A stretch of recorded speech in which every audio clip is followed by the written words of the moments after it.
Dear student, we are going through how federalism is practiced in India. In the first topic, we saw the formation of state on the basis of language, and in the second point, we will discuss about the language policy. What language policy we adopted in our country,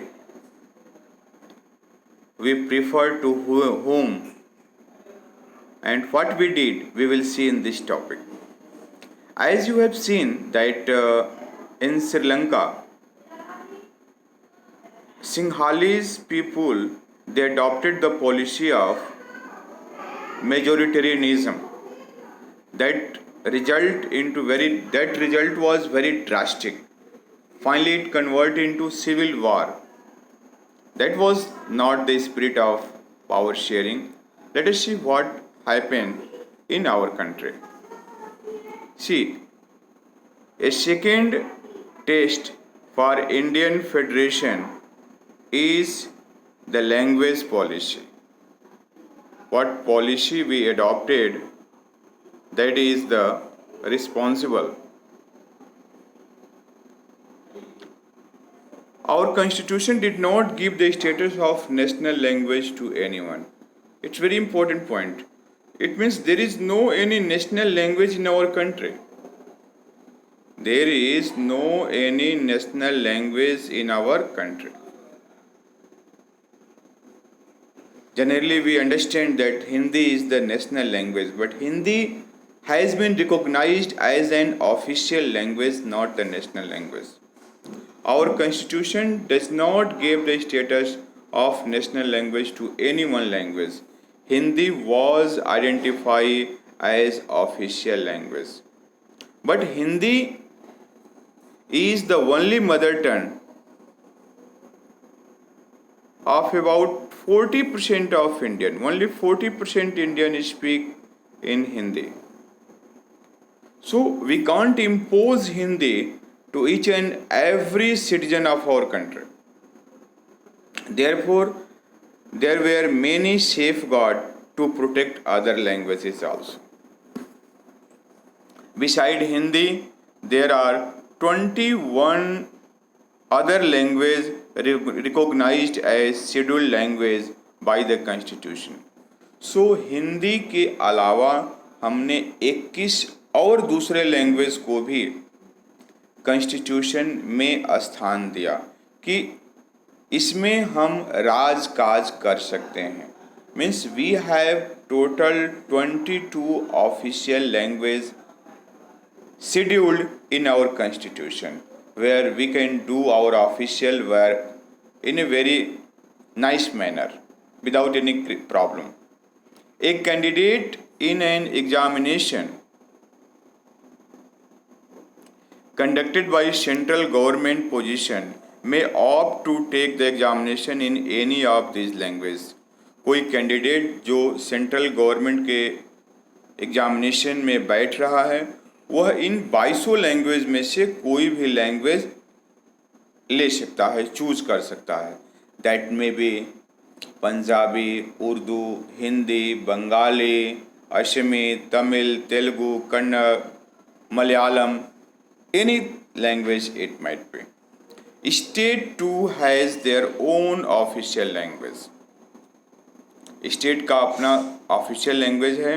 much of the government work take place in the official language of the concern state. Because state की जो भाषा होती है generally वहाँ के लोग जो रहते हैं उनकी वो रीजनल लैंग्वेज होती है. और जो रीजनल लैंग्वेज होता है, जो मदर टंग होता है, उसमें काम करना ज़्यादा आसान होता है. तो जनरली हिंदी इंग्लिश के साथ साथ जो उस प्रदेश की क्षेत्रीय भाषा है, जो रीजनल लैंग्वेज है, मदर टंग है, उसमें हम काम करने को छूट दे देते हैं. जिससे जो श्रीलंका में जो पोजीशन हुआ उस स्थिति से हम बच जाते हैं. Let us C, unlike Sri Lanka, the leader of our country adopted a very cautious attitude in spreading the use of Hindi. Sri Lanka की तरह जो है हमने काफ़ी रिजिड नहीं रहे, हम लोगों ने काफ़ी सोच विचार करके पॉलिसी अडॉप्ट किया. According to constitution the use of English for official purpose was to be stopped in 1965. 1965 में इंग्लिश का प्रयोग बंद हो जाना था, लेकिन हम नहीं कर पाए.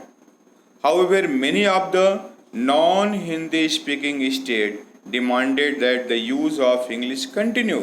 वो राज्य जहाँ पर हिंदी नहीं बोले जाते थे या समझी जाती थी, उनका डिमांड था कि इंग्लिश को एज ए ऑफिशियल लैंग्वेज जारी रखा जाए. इससे क्या होगा कि कम्युनिकेशन करने में, देश के एक हिस्से से दूसरे हिस्से में कम्युनिकेशन करने में आसानी रहेगी. तो ये कनेक्टिंग लैंग्वेज का कार्य किया इंग्लिश, जिसकी वजह से आज तक हम इंग्लिश को as a official language adopt किए हुए हैं. In Tamil Nadu, this movement took a violent form. Means they were demanding that English should not be extracted from our country. The central government responded by agreeing to continue the use of English along with Hindi for official purpose. So, central government ने कहा कोई बात नहीं, हिंदी के साथ साथ आप English को भी ऑफिशियल वर्क के लिए आप इस्तेमाल कर सकते हैं. इसके साथ साथ उस राज्य की जो रीजनल लैंग्वेज है उसमें भी ऑफिशियल वर्क आप कर सकते हैं. Many critics think that this solution favoured the English speaking elite.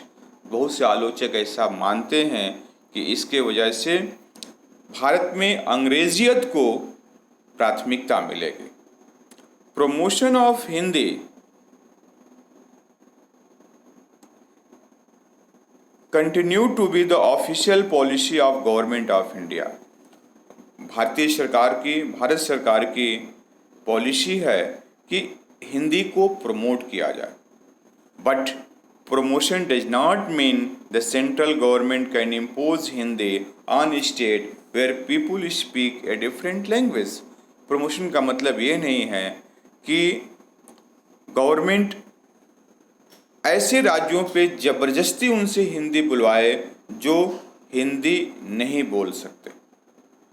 Promotion does not mean central government can impose Hindi, कि ज़बरदस्ती आप हिंदी बोले ही बोले on state where people speak a different language. The flexibility shown by Indian political leader helped our country avoid a kind of situation that Sri Lanka find itself in. जो हमारे leader थे उन्होंने सूझबूझ का परिचय देते हुए फ्लैक्सिबल रहे, बहुत रिजिड रहे नहीं रहे हिंदी के यूज़ को लेकर के. उनका मानना था कि हिंदी या इंग्लिश या उसके अलावा कोई भी जो क्षेत्रीय भाषा है उसमें आप काम कर सकते हैं. हम लैंग्वेज के आधार पर, जेंडर के आधार पर, रिलीजन के आधार पे, कास्ट के आधार पर कोई भेदभाव नहीं करेंगे. यह नेचर, यह कॉन्स्टिट्यूशन का नेचर जो काफ़ी सराहा गया और यह हमारे मूल में है, जो कि फेडरलिज्म को मजबूत बनाने में महत्वपूर्ण योगदान रखता है. Thanks for today.